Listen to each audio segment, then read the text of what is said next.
I stood in my childhood kitchen staring at 3 crumpled dollar bills and a hastily written note that would change everything. The paper trembled in my hands as I read my mom Linda's words again. Gone to Europe with Marcus for a month. Time you learned responsibility, Jarrett.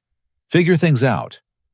The refrigerator hummed emptily behind me, containing nothing but condiments and expired milk. Rent was due in 2 weeks. My college fund had mysteriously vanished last month. She had been calling me lazy and worthless lately, but abandoning me with pocket change crossed every line imaginable. The first shock hit me when I realized this abandonment wasn't spontaneous. Desperate for money or clues about her return, I searched through her bedroom, checking every drawer and jewelry box for forgotten cash. Instead, I found something far worse. Printed emails dating back 3 months lay scattered in her desk drawer. The correspondence between Linda and Marcus made my stomach drop as I read their calculated planning. Jarrett needs to learn he can't be dead weight forever, Marcus had written. Leave him with minimal resources and let him sink or swim. If he fails, it proves he needs to be cut loose permanently. My mom's response haunted me. You're right. If he can't handle a month on his own, he'll never amount to anything. Maybe it's time to stop enabling his dependency. These weren't the words of a mother trying to teach responsibility. This was a deliberate test designed for me to fail. My hands shook as I continued reading, discovering they had discussed the exact amount to leave me. Marcus suggested nothing. Linda compromised on $3, calling it more than generous. The betrayal cut deeper than hunger. Every recent memory took on new meaning. Her increasing coldness over the past months, the constant criticism about my laziness, her dismissive comments about my future. She had been building a case against me, preparing to justify this abandonment. I stumbled to the kitchen and began a desperate search for money. Every couch cushion yielded only lint. Coat pockets contained old receipts and candy wrappers. I checked every container, every book, every possible hiding spot throughout the house. The total haul amounted to $4.67 in loose change. That first day, I walked 2 miles to the nearest grocery store, counting every penny twice. A box of pasta cost 99 cents. A jar of generic sauce was another 89 cents. With tax, I had enough for 3 meager meals if I rationed carefully. I called my mom's phone repeatedly, each attempt going straight to a disconnected message. She had planned even that detail, cutting off communication entirely. My fingers dialed every relative I could remember. Aunt Susan's voice turned cold when I explained the situation. Your mother warned us you might call with sob stories. This is exactly the kind of manipulation she said you'd try. Uncle Paul was equally dismissive. Linda told us about your behavior lately. Maybe this will teach you some respect. The conversations revealed how thoroughly she had poisoned them against me, planting stories about drug use and theft that I had never committed. That first night, I lay in my childhood bed, with my stomach cramping from hunger, questioning everything I thought I knew about love and family. The house felt different, hollow, and unwelcoming. Even familiar objects seemed to mock me with their permanence, while everything else crumbled. Sleep came in fragments between worry and planning. I had to find work immediately, but the job market in our small town was brutal. Most positions required experience I didn't have, or transportation I couldn't afford. My mom had always handled practical matters, claiming I was too young or irresponsible to learn. Now, her protection revealed itself as calculated dependence. Morning brought renewed determination, mixed with growing dread. The refrigerator's emptiness seemed to echo my prospects. I rationed the pasta into tiny portions, making each box last 3 days instead of 1. Water became my primary beverage. Every calorie had to count. The worst part wasn't the hunger or uncertainty. It was discovering that my mother's love had conditions I could never meet. Marcus wasn't just her boyfriend. He was her accomplice in systematically destroying my place in the family. But as I stared at those hateful emails, something began growing inside me. Not just hurt or anger, but a cold determination to prove every one of their assumptions wrong. They expected me to fail, to come crawling back defeated and grateful for any scraps of affection. Instead, I would show them what I was truly capable of when stripped of their toxic influence. The discovery waiting in her computer files would soon reveal just how deep their betrayal ran, and how much they had stolen from me beyond just money. Day 4 arrived with empty shelves and an emptier stomach. My remaining pasta could stretch maybe 2 more meals if I continued the starvation portions. The gnawing hunger had evolved from discomfort to a constant companion affecting my concentration and energy. I knew I needed income immediately, regardless of how small or temporary. I started before dawn, walking 8 miles through every commercial district within reach. Bus fare was a luxury I couldn't afford, so shoe leather became my transportation. The early morning air felt sharp against my face, but movement helped distract from the hollow ache in my belly. My first stop was a fast food restaurant where teenagers worked after school. The manager, a tired woman named Carol, seemed interested when I explained my immediate availability and willingness to work any hours. Her expression changed when she asked for references. "I don't have any work experience," I admitted, watching her enthusiasm fade. "But I'm reliable and willing to learn anything." "Sorry, kid. Insurance requires references for food handling. Come back when you've worked somewhere else first." The circular logic of needing experience to get experience felt like a brick wall. The grocery store interview went better initially. The assistant manager, Dave, appreciated my punctuality and apparent desperation. We discussed hours, responsibilities, and expectations. Everything progressed smoothly until he mentioned the uniform requirement. "You'll need to buy your polo shirts and name tag up front. Total comes to $47. Can you start tomorrow with full uniform?" $47 might as well have been $400. I thanked him politely and left another door slamming shut on opportunity. The irony stung. I was too poor to afford getting a job that might help me stop being poor. By midday, hunger was affecting my ability to think clearly during interviews. My stomach gurgled audibly during a conversation with a hardware store owner, causing embarrassment that probably cost me the position.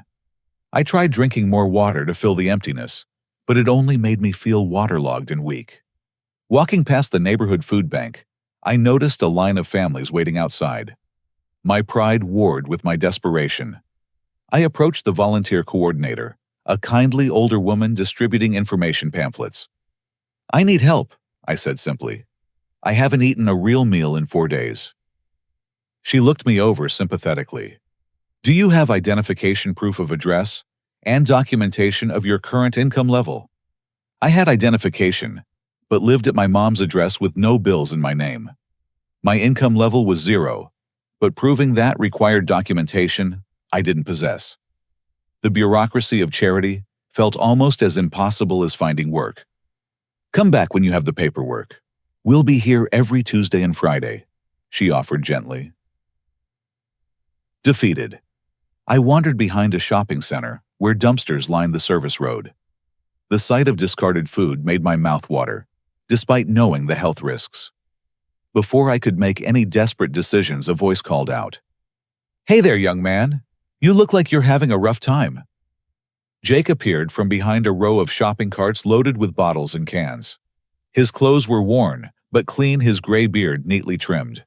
Despite clearly being homeless, he carried himself with dignity that commanded respect. "I've been watching you walk this route for days," he continued.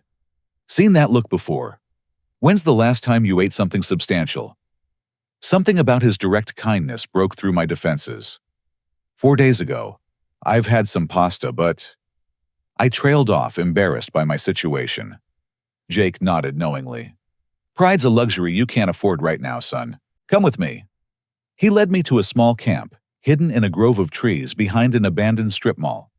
The area was surprisingly clean and organized. Jake produced a can of beef stew and a portable camp stove from his supplies. "I get disability checks from my Army service," he explained while heating the food. "Not much, but enough to share with someone who needs it more than me today." The stew was the most delicious meal of my life. Jake watched me eat with the satisfaction of someone who understood genuine hunger.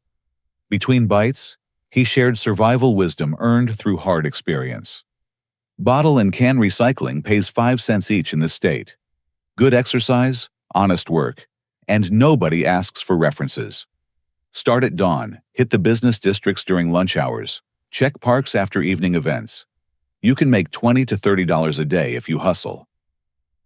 He also taught me which grocery stores threw away day-old bread, which restaurants might trade small tasks for leftover food, and how to approach managers respectfully without seeming dangerous or desperate. Most importantly, he showed me how to maintain dignity while doing whatever was necessary to survive.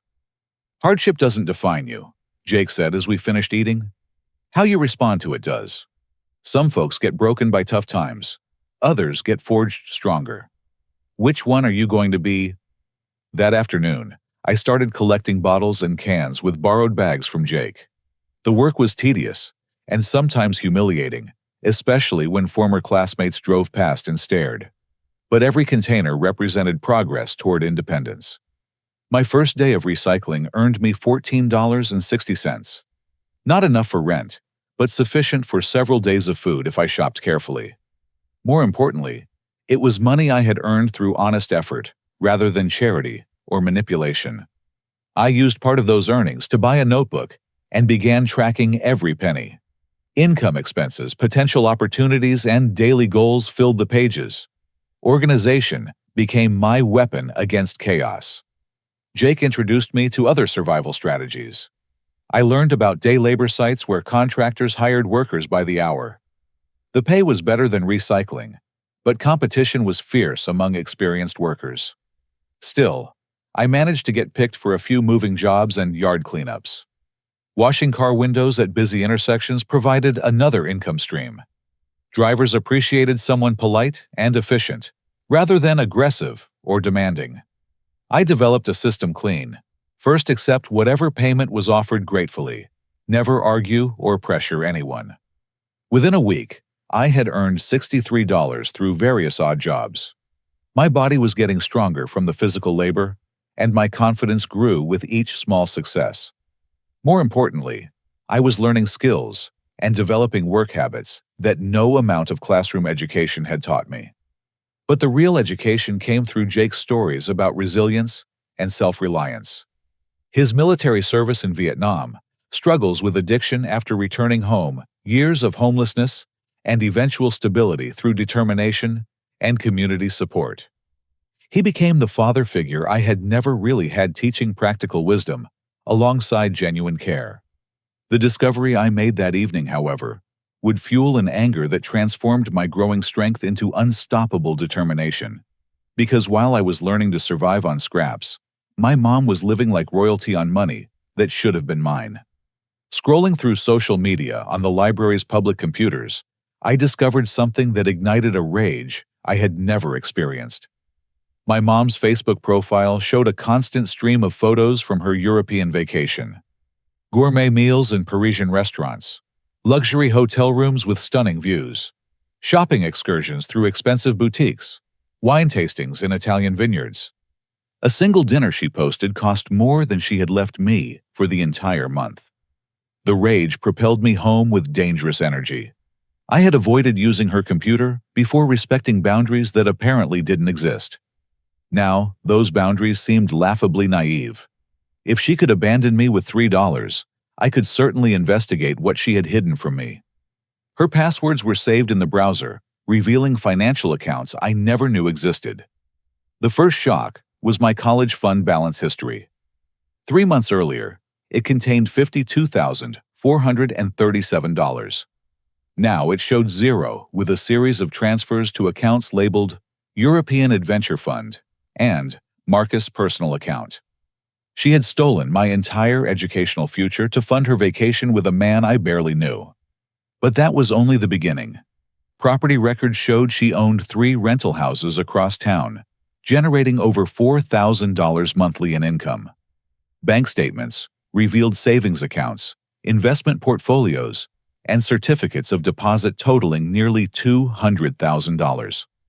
While I was rationing pasta and collecting bottles for survival, she was sitting on wealth that could have supported both of us comfortably for years. Every conversation about money being tight, every denied request for basic needs, every lecture about our financial struggles had been complete lies. Marcus emerged as an even darker figure through these discoveries. His browser history showed gambling websites, dating profiles, targeting financially stable older women, and searches for inheritance law and property transfer procedures. This wasn't love. It was a calculated financial predation. Legal documents revealed Marcus had been pressuring Linda to add his name to property deeds and update her will in his favor. Email conversations showed him systematically isolating her from friends and family, while convincing her that I was a burden threatening their future security. The most devastating document was hidden in a subfolder labeled Personal Legal. Adoption papers from 21 years ago, when I was 3 months old. My biological father, Daniel Jarrett Matthews, had died in a construction accident shortly after my birth. Linda Matthews had legally adopted me as his widow, inheriting his life insurance policies, his successful contracting business, and all his assets. She wasn't my biological mother. Everything I thought I knew about my identity crumbled in that moment. Daniel Matthews had been a successful contractor who built a thriving business and provided well for his family. His will explicitly stated that all assets were held in trust for his son until age 21, with Linda serving as trustee and beneficiary only if I predeceased him. I was supposed to inherit everything on my 21st birthday, just 8 months away. Linda had been spending my inheritance for 2 decades, while lying about our financial situation and claiming everything as her own property. The life insurance alone was worth $350,000. The business assets properly managed would be worth significantly more. Property investments made with Daniel's money had grown substantially over 20 years. My true inheritance was potentially worth over $500,000.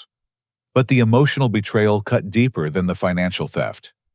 Linda had let me believe I was unwanted, unworthy, and burdensome, while sitting on wealth that rightfully belonged to me. Every criticism about my lack of motivation, every lecture about being ungrateful for her sacrifices, every comparison to more successful young people had been psychological manipulation designed to keep me dependent while she plundered my birthright. Marcus knew about the inheritance. His emails referenced liquidating the kid's assets before he reaches majority and maximizing our position before any legal complications arise. They had been planning to drain everything and disappear before I could claim what was rightfully mine. The European vacation wasn't just funded by theft. It was a celebration of successful fraud. I called Uncle Tom that evening, the one relative who had seemed genuinely confused by Linda's stories about my behavior. When I explained what I had discovered, his voice changed completely. Jesus Christ, Jarrett. I wondered why you never called after Daniel died, but Linda said you didn't want contact with his family. Said you blamed us for the accident and needed space to heal. More lies. I had no memory of Daniel, but Uncle Tom had been his best friend and business partner. He had wanted to maintain relationships, but been told I rejected any connection to my father's memory. "Can you come over tomorrow?" Uncle Tom asked. "We need to talk in person, and bring those documents.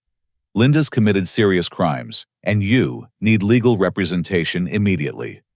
That night, I lay awake processing the enormity of what I had learned. I wasn't the worthless burden Linda had convinced me I was. I was the son of a successful businessman, inheriting both his assets and his legacy of hard work and integrity. But more than money, I had discovered my true identity.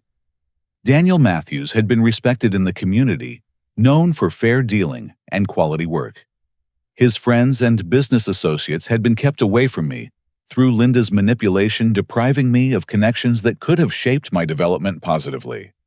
The anger was transforming into something more powerful: determination to honor my father's memory and reclaim what was rightfully mine. Linda and Marcus expected me to fail their test and disappear quietly.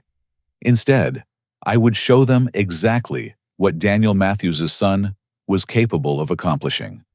The next phase of my journey would involve not just survival, but building the kind of success that would make my father proud and expose their crimes completely.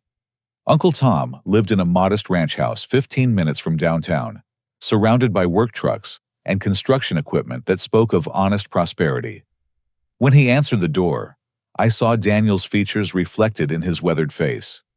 The family resemblance was unmistakable once I knew to look for it. "You look just like your dad at your age," he said, embracing me with genuine warmth. "I've missed you, nephew. Linda really did a number on all of us."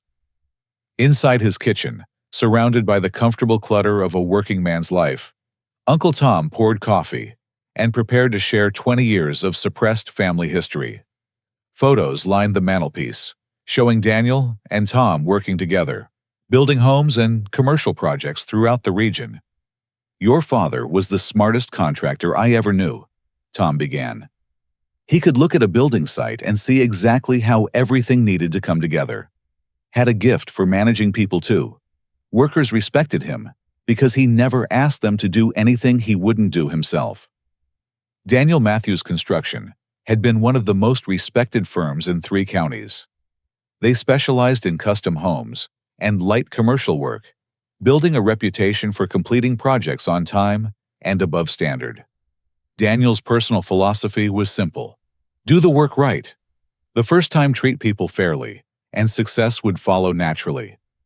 After the accident, Linda told us you were too traumatized to hear about the business. Said you needed a fresh start without painful reminders. We respected that, but it never felt right. Daniel would have wanted you to know your heritage. Uncle Tom had continued the business as a smaller operation, honoring contracts in progress and maintaining relationships Daniel had built over 15 years. He had always hoped Linda would allow contact when I got older, but her stories about my supposed resentment kept the families separated. "She played us against each other perfectly," Tom admitted. "Told us you blamed the family for Daniel's death. Told you we didn't want contact." Classic manipulation technique. The legal situation was complex, but promising. Daniel's will was ironclad, establishing the trust with clear conditions. Linda's role as trustee required her to preserve and manage assets for my benefit, not spend them on personal expenses. Her theft of the college fund alone constituted felony fraud, but the systematic looting of trust assets over 2 decades elevated the crimes to a much more serious level. "You need criminal lawyers and estate attorneys working together," Tom advised. "The district attorney will want to prosecute, and you'll need civil representation to recover damages. I know good people in both fields." But first, he offered something more valuable than legal advice: a place in the family business that should have been mine from the beginning. Daniel Matthews Construction had excellent relationships with suppliers, subcontractors, and clients built over decades of reliable service. Uncle Tom had maintained those connections while hoping someday to pass them on to Daniel's son. "I can teach you everything your dad would have wanted you to know. Construction business management, dealing with customers and workers. You've got good instincts already based on how you've handled this crisis. With proper training, you could rebuild the company to what it once was." My first day of real construction work began at dawn with a bathroom renovation for an elderly widow named Helen. She had hired Uncle Tom's crew to install grab bars and update fixtures for accessibility, but the project had expanded into a complete modernization. The physical labor felt different from bottle collecting or odd jobs. This was skilled work that created value and solved problems for people. Uncle Tom taught me to read blueprints, measure twice, and cut once, and understand how different building systems interconnected. My hands learned to hold tools properly and recognize quality workmanship by feel. "Your dad had a saying," Tom mentioned while showing me proper electrical installation. "Every job is a signature. Do work you'd be proud to show your children." The crew treated me like family once they understood my relationship to Daniel. These men remembered my father with genuine affection and respect.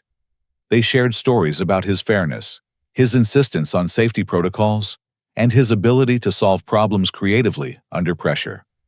Daniel could look at a foundation that was poured wrong and figure out how to make it work without starting over, said Pete, the senior electrician. Saved customers money and kept projects moving. That's why people trusted us with their biggest investments.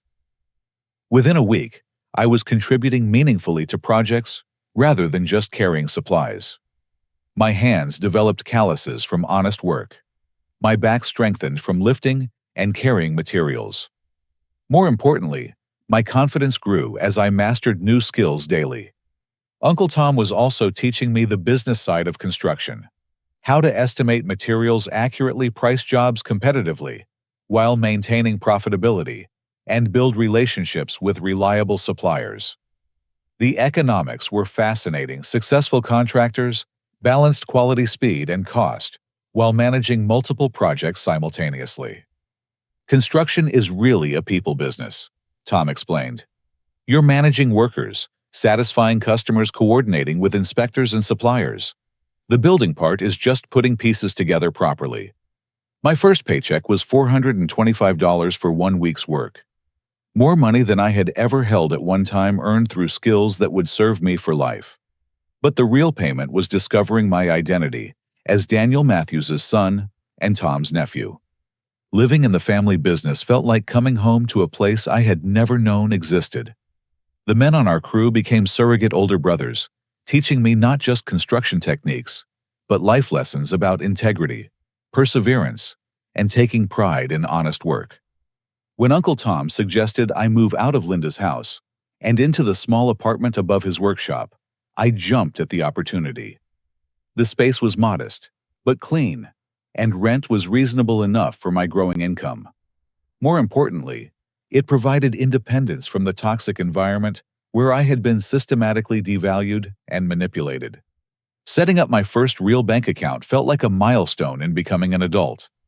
Uncle Tom helped me understand financial basics, budgeting, saving, building credit responsibly.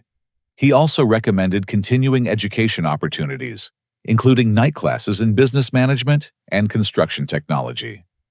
Your dad was always learning new things, Tom said. Industry changes constantly. Successful contractors adapt and improve. The legal consultations were progressing well. Estate attorneys confirmed that Linda's misuse of trust assets constituted clear breach of fiduciary duty. Criminal attorneys believed the evidence supported multiple felony charges for theft, fraud, and elder abuse. Most encouraging, my inheritance was largely recoverable with interest and penalties. But beyond money, I was discovering my true potential.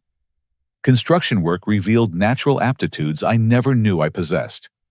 I could visualize how projects should come together, solve problems creatively, and communicate effectively with both workers and customers.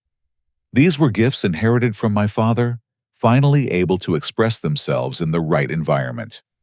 The business plan I was developing with Uncle Tom's guidance was ambitious, but realistic. Within 5 years, we could rebuild Daniel Matthews Construction to its former prominence. Within 10, we could expand into commercial development and property investment. My father's legacy would live again through the son he never got to raise. The transformation was more than financial or professional. I was becoming the man Daniel Matthews had intended his son to be: skilled, confident, and committed to excellence in everything I undertook. Soon, Linda and Marcus would return from their stolen vacation to discover that their victim had become their worst nightmare, a successful young man with the resources and determination to seek justice for their crimes. 3 weeks into working with Uncle Tom, I registered my own business, Daniel's Legacy Construction. The name honored my father, while establishing my commitment to continuing his values in a new generation. The paperwork felt like claiming my birthright after decades of being told I was worthless and without potential. My first independent client came through a referral from Helen, the widow, whose bathroom we had renovated. Her neighbor Betty needed her kitchen updated for arthritis-friendly accessibility. She had heard about my careful work and respectful manner from Helen, and specifically requested that I handle her project. "That young man has such nice manners," Helen had told her. And his work is beautiful, just like his father's used to be. Betty's kitchen renovation became my proving ground for managing an entire project independently.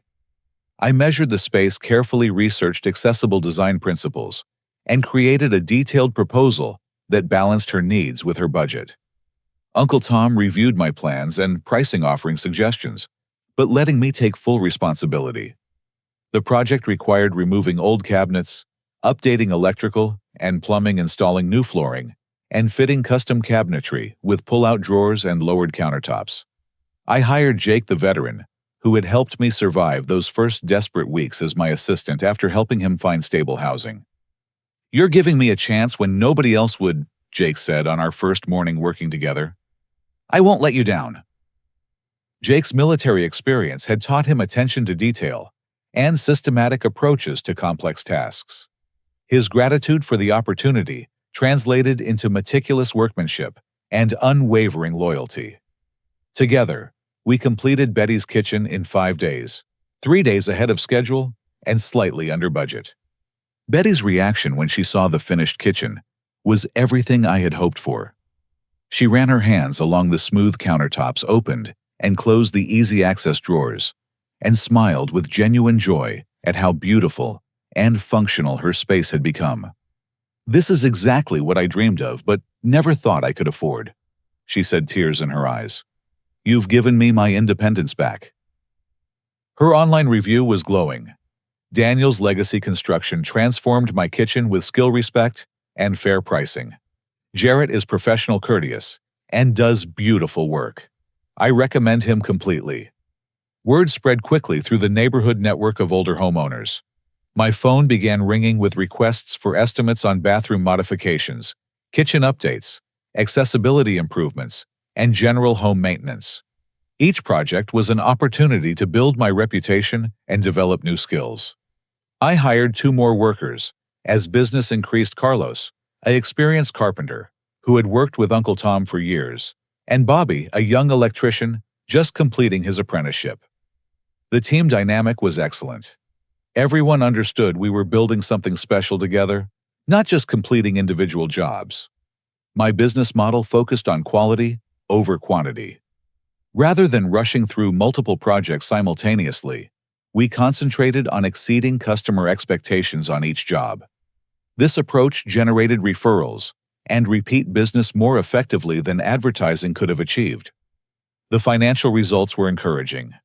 After paying workers' materials and overhead, my business was generating steady profit that I divided between living expenses, equipment purchases, and savings for expansion. Uncle Tom helped me understand cash flow management and tax planning basics that many small contractors ignored until too late. "Success in construction isn't just about building things well," he explained.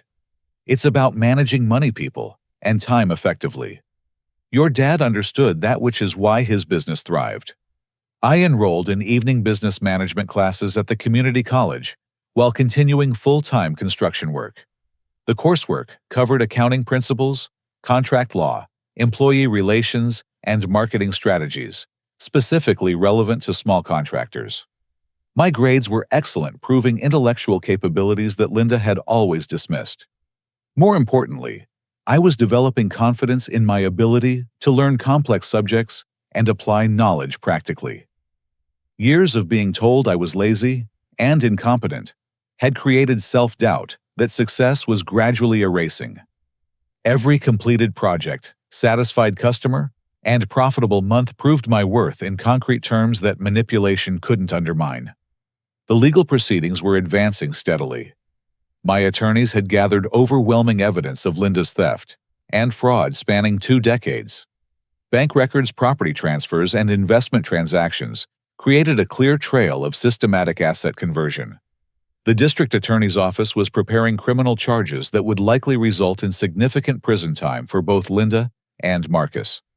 Most satisfying was learning that Marcus's gambling debts had accumulated to dangerous levels. His creditors were becoming increasingly aggressive, which explained the urgency behind their plans to liquidate my inheritance and disappear. They had stolen money to fund his addiction, then planned to abandon me completely, when the theft became impossible to hide. The recovery process was more complex than simply returning stolen funds. 20 years of investment growth, property appreciation, and compound interest meant my inheritance had potentially grown to over $600,000. Additionally, Linda's systematic mismanagement and self-dealing created liability for punitive damages and legal costs. But the money, while important, wasn't the primary motivation anymore.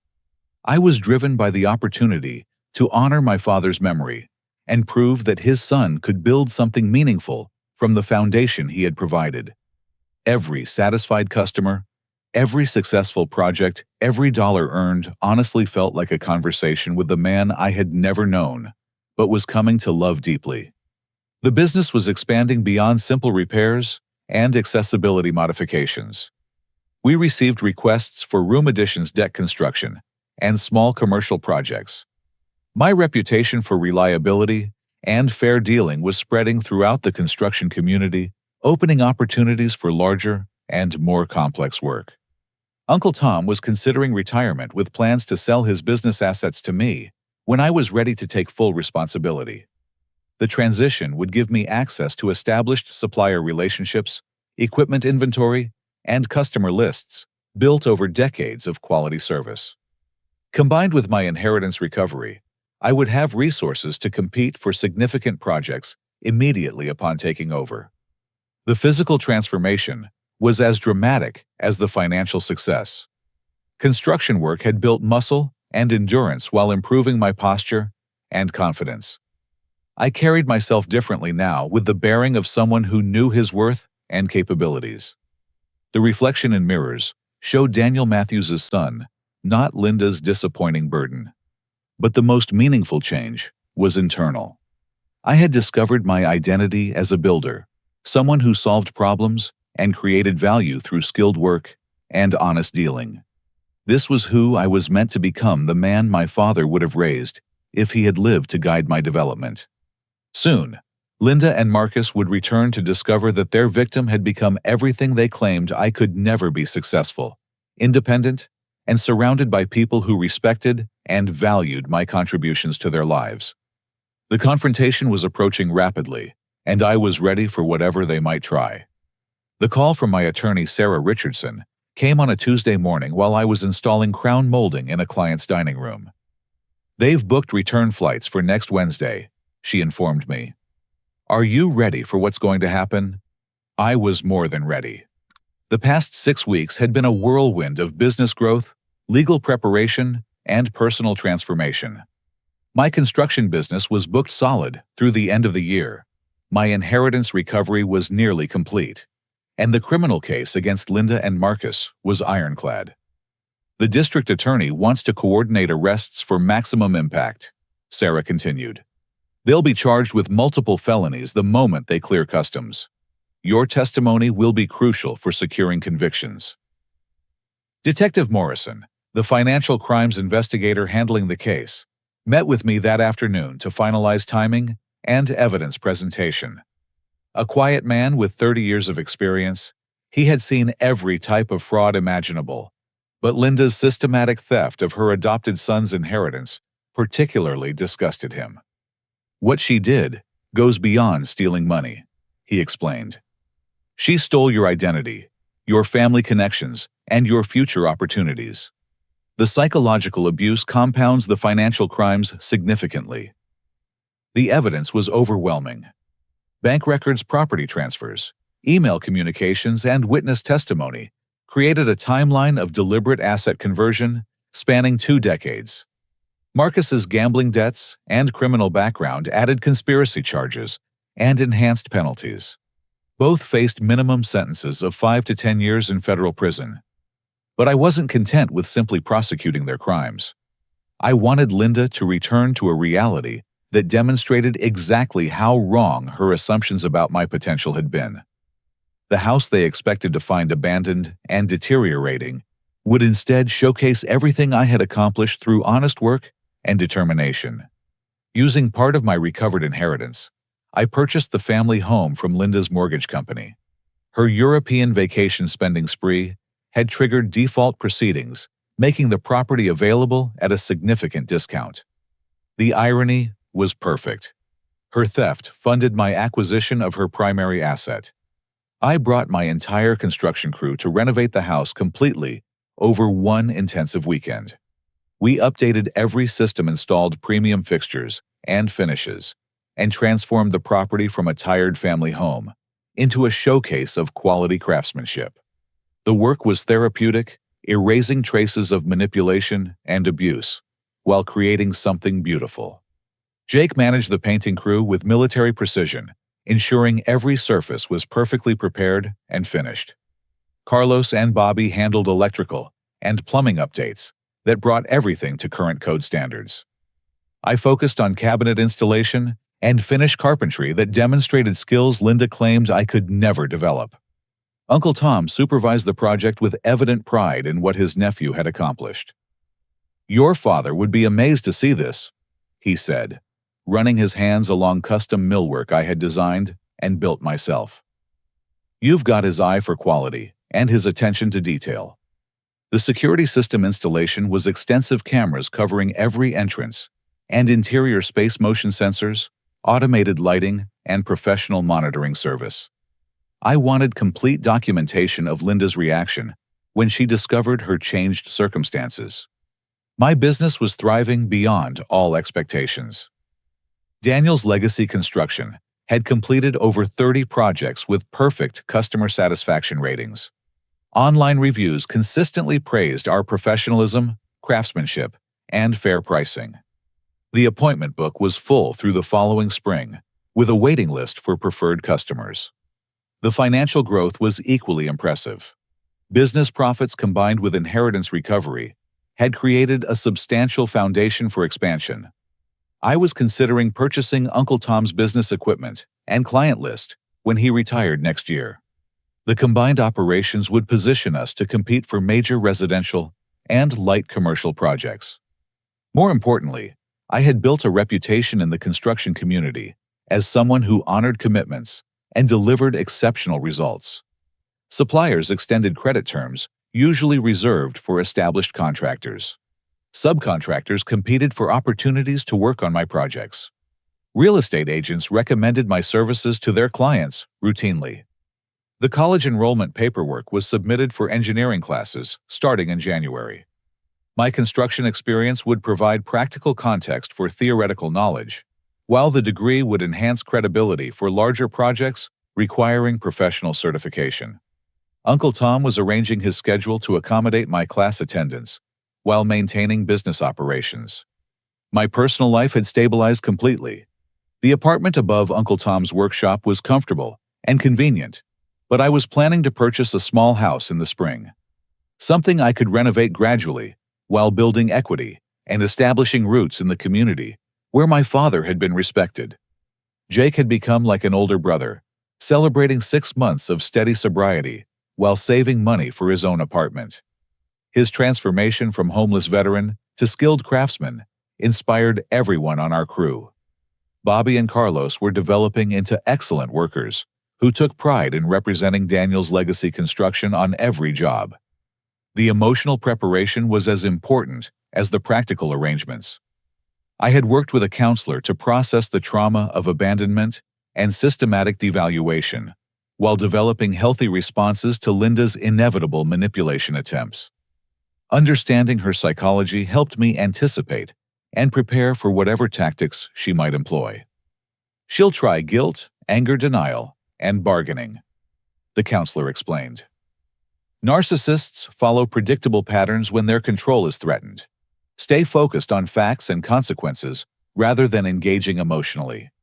The final legal documents were signed on Monday, officially transferring all recovered assets to accounts under my control.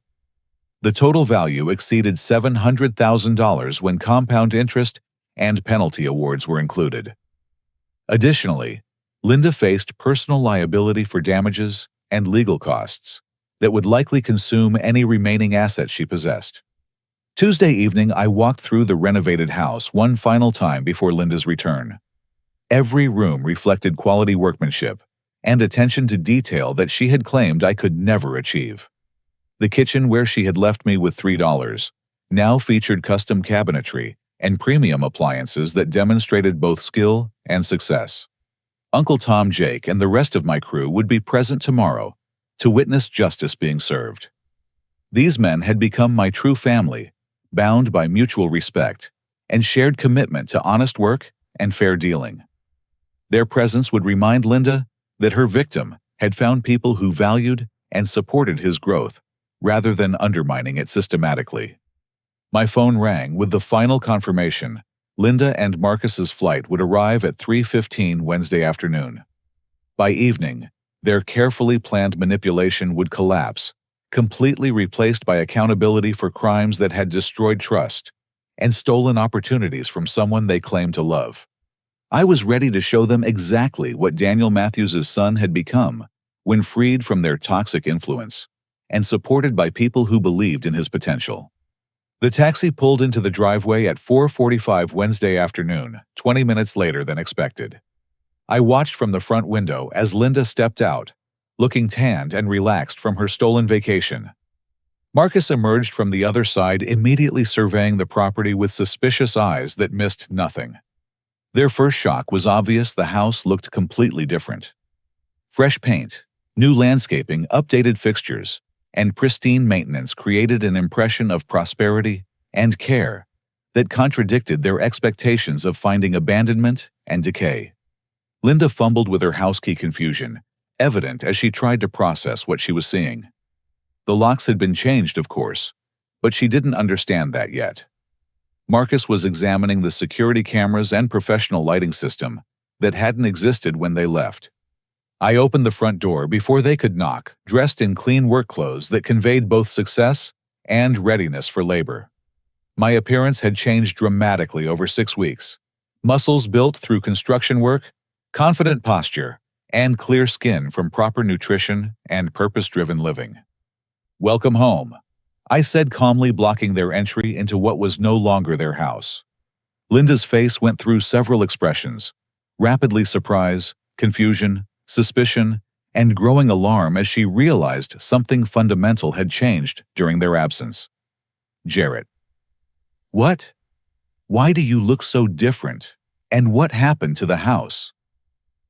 Her voice carried the demanding tone she had always used to establish control, but uncertainty undermined its effectiveness. "I've been working," I replied simply. "Construction mostly. Learned a lot about building things properly and managing money responsibly." Marcus pushed forward aggressively, revealing the character Linda had been blind to throughout their relationship. "What kind of game are you playing, kid? Move aside so we can get inside and sort this out." "I'm afraid you can't come in," I said, maintaining calm, despite the adrenaline coursing through my system. "This property belongs to me now. I have the deed and title documents if you'd like to examine them." The confusion on Linda's face was transforming into panic as the implications became clear. "That's impossible. I own this house. You couldn't afford. Where did you get money for anything?" "From my inheritance," I explained patiently. "The inheritance from my biological father, Daniel Matthews, that you've been stealing for 20 years while lying about our financial situation." Her face went white. The secret she had kept buried for 2 decades was exposed, and her victim was standing before her as living proof of everything she had tried to prevent. "You don't understand," she began desperately. "I was protecting that money for your future, managing it responsibly until you were mature enough. By spending it on European vacations and funding your boyfriend's gambling debts," I interrupted. "I have bank records, Linda. 20 years of systematic theft documented in detail." Marcus's aggressive posture shifted to calculation as he realized they were facing legal exposure rather than a confused young man they could intimidate. "Listen, there might be some misunderstandings about financial arrangements, but nothing that can't be worked out between family." The sound of car doors slamming interrupted his manipulation attempt. Detective Morrison and his partner approached from their unmarked vehicle, followed by a patrol car with 2 uniformed officers. The coordination was perfect, timed to occur after Linda and Marcus had incriminated themselves through their reactions and statements. Linda Matthews and Marcus Sullivan. Detective Morrison identified himself and displayed his badge. You're under arrest for multiple counts of fraud theft and conspiracy to commit financial crimes. Linda's legs seemed to buckle as handcuffs were applied and her rights were read. The reality of criminal prosecution was obviously something she had never considered seriously. Marcus attempted to shift blame immediately. I had nothing to do with any of this, he protested while being restrained. Linda handled all the financial decisions. I was just along for vacation. Your gambling debts suggest otherwise, Detective Morrison replied calmly. Email evidence shows you pressuring her to liquidate assets and discussing plans to prevent Jarrett from claiming his inheritance. Conspiracy charges carry significant prison time. Linda found her voice as the handcuffs clicked into place. No, this can't be happening. Jarrett, tell them this is a misunderstanding. I raised you. I sacrificed everything for you. You can't do this to family. The manipulation was exactly what I had expected, but hearing it after weeks of discovery and growth revealed how hollow and self-serving her appeals had always been. Family didn't abandon children with $3. Sacrifice didn't involve stealing inheritances to fund personal luxuries. You're right about family, I said, as the officers prepared to transport them to jail. I found mine. Uncle Tom, Jake, Carlos, Bobby, and everyone who believed in my potential instead of systematically destroying my confidence and opportunities. Uncle Tom stepped forward from where he had been waiting with my crew. His presence was quiet dignity and strength, everything Linda had tried to convince me I could never become. Hello, Linda, he said simply. It's been too long since we talked. Jarrett's grown into the man his father would be proud of despite your best efforts to prevent it. Her face crumpled as she saw him, realizing that all the lies and manipulation had been exposed completely. The family connections she had severed were restored. The inheritance she had stolen was recovered, and the young man she had abandoned was thriving beyond her worst nightmares. Please, she whispered as the officers guided her toward the patrol car. We can fix this. I'll pay everything back. It was all Marcus's idea. He manipulated me into... The car doors closed on her desperate pleading. Marcus was already in the second vehicle, still attempting to negotiate his way out of consequences through false cooperation and blame shifting. Both would be processed, arraigned, and held pending trial on charges that virtually guaranteed significant prison sentences. Jake approached as the police cars disappeared down the street. How does it feel? He asked quietly. Like justice, I replied honestly. But also like the beginning, rather than the end. They can't hurt me anymore, but the real victory is what I've built, not what happened to them. Uncle Tom nodded approvingly. Your father would say the same thing. He believed success was measured by what you create, not by what you destroy. That evening, my crew joined me for pizza in the kitchen, where this journey had begun with $3 crumpled and a note of abandonment. The same space now showcased custom cabinetry. I had built appliances I had purchased with honest earnings, and the warm atmosphere of genuine family gathering together. Carlos raised his soda can in a toast. To Daniel's legacy construction and the boss who treats us right. To second chances and people who believe in them. Jake added, his eyes reflecting gratitude that extended far beyond employment. To family that chooses to support instead of tear down. Bobby contributed, representing the younger generation, learning proper values through positive example. Uncle Tom's toast was simple, but profound. To Daniel Matthews, who would be amazed and proud of the man his son became. The business phone rang during our celebration with another potential customer referral. Word was spreading about quality work performed by honest people who stood behind their commitments. The appointment book would be full through next summer, with enough profit to expand operations and provide stable employment for skilled workers who deserved better opportunities. My college acceptance letter had arrived that morning, confirming enrollment in engineering classes starting in January. The combination of practical construction experience and theoretical education would position me for larger projects and professional certifications that would honor my father's legacy while building my own reputation. But the greatest satisfaction came from understanding who I really was and what I was capable of achieving when surrounded by people who supported growth rather than undermining it. Linda had been wrong about everything: my potential, my character, my ability to succeed independently, and my value as a human being. I learned that betrayal by family doesn't define your worth, and that sometimes the greatest gift someone can give you is forcing you to discover your own strength. When people abandon you, they're not taking away your future. They're giving you the opportunity to build a better one on your own terms. The love and support I found with Uncle Tom Jake and my crew prove that family is created through mutual respect and shared values, not just shared blood or legal documents. Justice isn't always about punishment, though consequences matter for protecting others from similar harm.